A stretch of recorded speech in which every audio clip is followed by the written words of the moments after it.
Lord. దేవుని పరిశుద్ధ నామమునకు మహిమ కలుగును గాక. ప్రభువైన యేసుక్రీస్తు ప్రశస్తమైన నామములో ఉదయకాలం కృపా వాగ్దానమైన కార్యక్రమాన్ని వీక్షిస్తున్న మీకు అందరికీ శుభములు కలుగును గాక, సమాధానము కలుగును గాక. దేవుని యొక్క మహాకృపను బట్టి దేవుడు మరొక ఉదయాన్ని మనకి ఇచ్చాడు.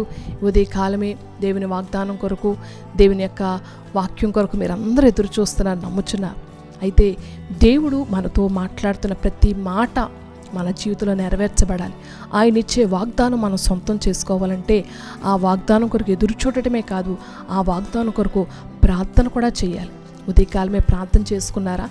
ప్రార్థన ద్వారా మీ యొక్క దినాన్ని ప్రారంభించినప్పుడు, దేవుడు ఉదయకాలం ఇచ్చే వాగ్దానాన్ని నమ్మి విశ్వసించినప్పుడు మీ ప్రార్థనకు జవాబును దేవుడిచ్చిన వాగ్దానం మీ జీవితంలో నెరవేరుస్తాడు. కాబట్టి ఉదయకాలం దేవుడు మనకిస్తున్నటువంటి వాగ్దానాన్ని అందరూ జ్ఞాపకం చేసుకుందాం.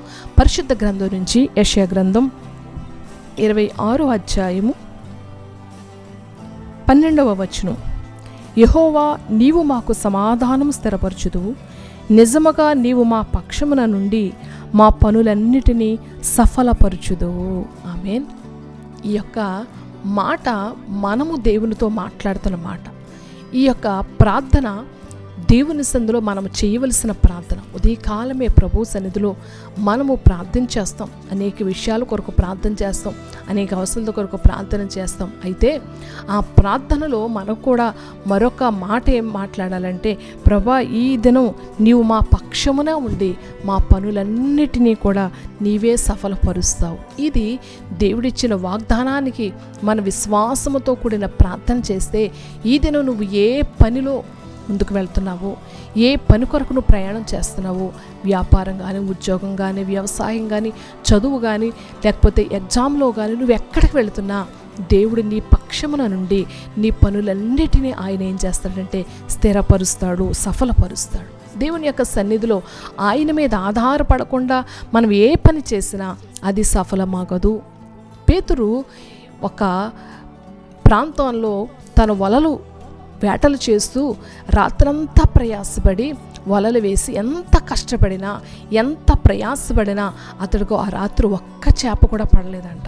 అయితే ఆ సమయంలో యేసయ్య పేతురున్న స్థలమునకు వచ్చి పేతురుతో అంటాడు, పేతురు, నీ వల కుడివైపున వేయమని చెప్పగానే దేవుని మాట చొప్పున, దేవుడిచ్చిన ఆజ్ఞ చొప్పున, దేవుడిచ్చినటువంటి ఆ మాటను నమ్మి విశ్వసించి, నేను ఈ రాత్రంతా ప్రయాసపడినా నాకు ఫలితం లేదు, ఇదిగో యేసయ్య చెప్తున్న మాటను బట్టి ఆ మాటను నేను విశ్వసించి ఈ వల వేస్తానని ఆ వల వేయగానే దేవుడు ఆ వల నిండా ఆ వల పిగిలినంత విస్తారమైన చేపలను దేవుడిచ్చాడు. ఎందుకంటే అతడు ముందు చేసిన పని, ఆ రాత్రంతా అతను పని చేసిన ఆ పనికి ఏ విధంగానూ సఫలత లేదు, ఏ విధంగానూ ప్రయోజనం లేదు. ఎప్పుడైతే దేవుని మాట నమ్మి, దేవుని యందు విశ్వాసం ఉంచి, దేవుని సన్నిధిలో ప్రార్థనాపూర్వకంగా వల వేసాడో, దేవుడు అతని పనిని సఫలపరిచాడు, అతనికి సమాధానం ఇచ్చాడు.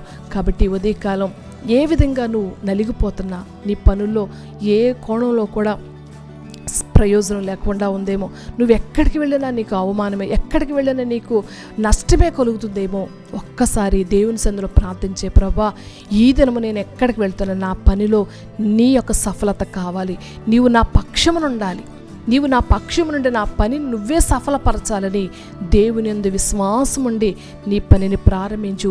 తప్పనిసరిగా దేవుడు అద్భుతం చేస్తాడు. ఒకవేళ నువ్వు గృహం కట్టుకోవాలనుకుంటున్నావేమో, దేవుని సన్నిధిలో ప్రాధాయపడు, ప్రభా, నాకు గృహం లేదయ్యా, నా పక్షంగా నువ్వు ఉండి నాకు ఒక చక్కటి గృహం ఇవ్వండి, నేను వెళ్తున్నటువంటి ఆ యొక్క పనుల్లో ఆ గృహ పనులన్నీ కూడా సఫలపరచండి అని ప్రార్థనాపూర్వకంగా అడుగు. దేవునికి చక్కటి గృహం ఇస్తాడు.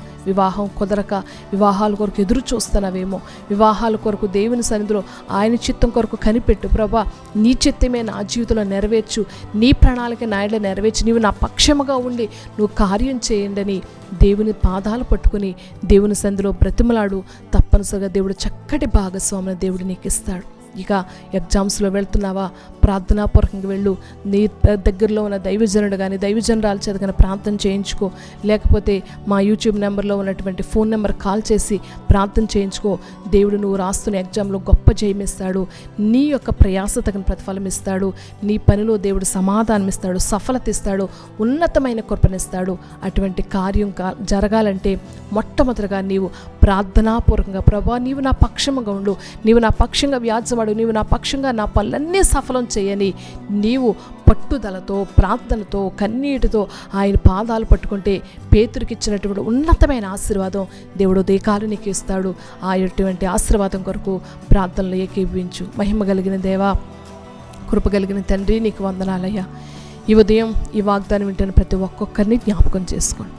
ఎవరు ఏ పని నిమిత్తమైతే వారు ప్రయాసపడుతున్నారు, ఎవరు వారి పనుల్లో నీవు అయ్యా ప్రభ వారి పక్షంగా ఉండాలని ఆశపడుతున్నారో వారి ఆశను తీర్చి వారి పక్షంగా నువ్వు ఉండి ప్రభ వారికి వారి పనులన్నిటిలో సఫలతను దయచేయండి అయ్యా ప్రభ. ఎదురవుతున్న ప్రతి ఆటంకాలు దూరపరచండి, ప్రతి అవరోధాలు దూరపరచండి, ప్రతి వ్యతిరేకత తొలగించండి అయ్యా.